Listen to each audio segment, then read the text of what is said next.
Hey guys, it's War Machine 395 here with a video review, this time of the MS-14JG Gelgoog Jager. There's a box right here. So I've already got it built and stuff. So the small kit was made in 2004 by Bandai, and it's a high-grade Universal Sentry kit. Alright? So it comes with a tiny sticker sheet. I haven't used any of them. Completely against stickers. Comes with the manual, so you get pictures front and pictures on the back. It looks pretty good. It's a nice Gelgoog, and you can see all the thrusters on it. It's got a lot of thrusters. Yeah, alright. So you got color guide, and I probably won't follow that much. I haven't gotten it painted yet. So, introducing.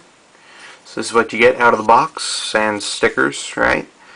So you get the Gelgoog, very impressive looking, kind of bulky everywhere, right? Still managed to look like a sleek mobile suit, but very bulky, right? So standing up, here we go. Now, I'll see what we can do here. Alright, so what you get with this kit is a minimum number of accessories. So just this rifle, that's all you get. That's it. So it's pretty different. And 3 hands, so 2 on here, and this oddly proportioned one. Right? So it's there's a purpose for that I'll show you later. It's pretty neat. So I'll show you guys what this has for articulation. Right? So from the head, it turns like 30 degrees to the other side. And if you look closely, it nods about that much.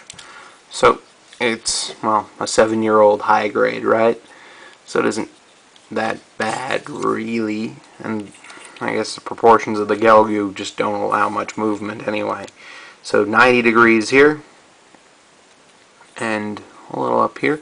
It's on like a peg system for the most part. I'm going to take that off, actually. Right, so it's a solid peg. This doesn't move, and the shoulder armor, it just sits on over top of it.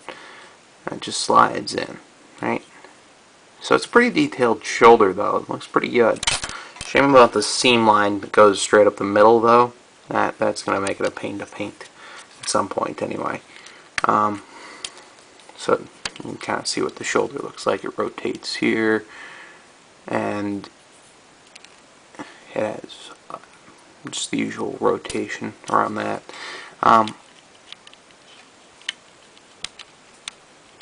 So with it on there, it can rotate pretty much freely like that. Straighten the arm, and the wrist gets a little movement. You can pull it out a little further and it moves more. Woo! Yeah. So it's got some pretty bulky arms on it too. You can see the 110mm machine guns it has in the forearm. Oh, and I almost forgot to mention too, just take a look at the head here, which is surprising about any Xeon suit in particular is it's got head Vulcans, right? It's a different kind of Gelgoog. Yeah. So, on to the legs here. So the skirts move that much forwards. They're not on a ball joint, they're on this peg system, but they're all separate. Right? So the front skirts move independently. Standard, straight out of the box. And these are on polycaps, and they're on a peg, right? So it's pretty sturdy, it's stiff almost. And under the skirts, you got 5 thrusters right there, and those move too. Woo. Just a little bit. They've got a polycap down there that moves. And I can show you what's on the underside of this skirt too. So, the ankles, of course, rotate on a ball joint. On the inside, you got thrusters, and those rotate as well. Polycap, and they move. Cool. You can't see them, but they move. Anyway, so the ankles move that far forward, that far back, and to the side. Woo! Anyway, so onto the knees. Or, let's move the legs forward first. So, forward, that far. Backward, that far. To the side, that far. And and the knees bend like 70 degrees, maybe 60, something like that. It's not a lot, right? So, not exactly the most articulated model ever, but again, that has a lot to do with the Gelgoog's proportions. And these rotate a little bit like this, and they've got this odd angle in here. And thrusters, these two move. They're just a little tiny bit. I don't think they're even intended to move, but they do. Alright, so. But I don't think this model's strong point is actually in its posability. I think it is hiding its strong suit in this, right here.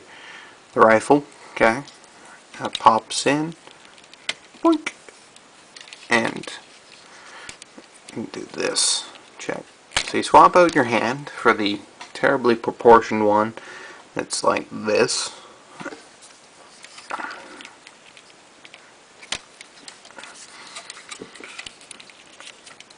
Just sit there like this and get a pretty dynamic pose. Gelgoog looking down the barrel, and just like that. That looks pretty good. Yeah. I really like the rifle. It adds quite a bit to the kit. Like it, I don't know, even in pink and that burgundy, deep burgundy color, it's kind of like, I don't know, without the accessory, yeah, it's kind of bland. But still a pretty nice kit. Alright, so we'll move on to a size comparison here. And I think we'll go with another Char-esque colored suit, or literally Char colored, the Zaku 2. So, the real grade Zaku 2 in this case. Alright, stands here, nice and straight, and it gets about to the shoulder. Fortunately, the Gelgoog has a really stubby head, if it weren't for those command antennas. And I just lost a thruster. Like I said, those are floppy. Oh. Die, Zaku, die. Okay. There we go.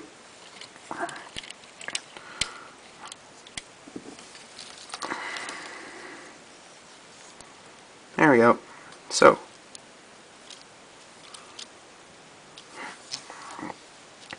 I think the Gelgoog would look a little better if I had lined it first, but I intend to paint it, so it felt like a little bit of a waste of time. And, well, actually it's going to be part of a kit bash, really. It's not really ready for it yet, though. And I'm still working on the strike. So here's where the other size comparison is going to come from. The strike's a little taller than the Zaku. And I've got the rifle held in one hand, and the head's really wobbly on it now. I'm not sure why. There we go. So I think if you just line up the top of the head, the strike is about right on par with it. So, probably be back again some other time with a review of this guy here. This is a nice kit. Massive improvement over the original Gundam real grade. So, I think that's it for this review. Thanks for watching, guys, and have a good day.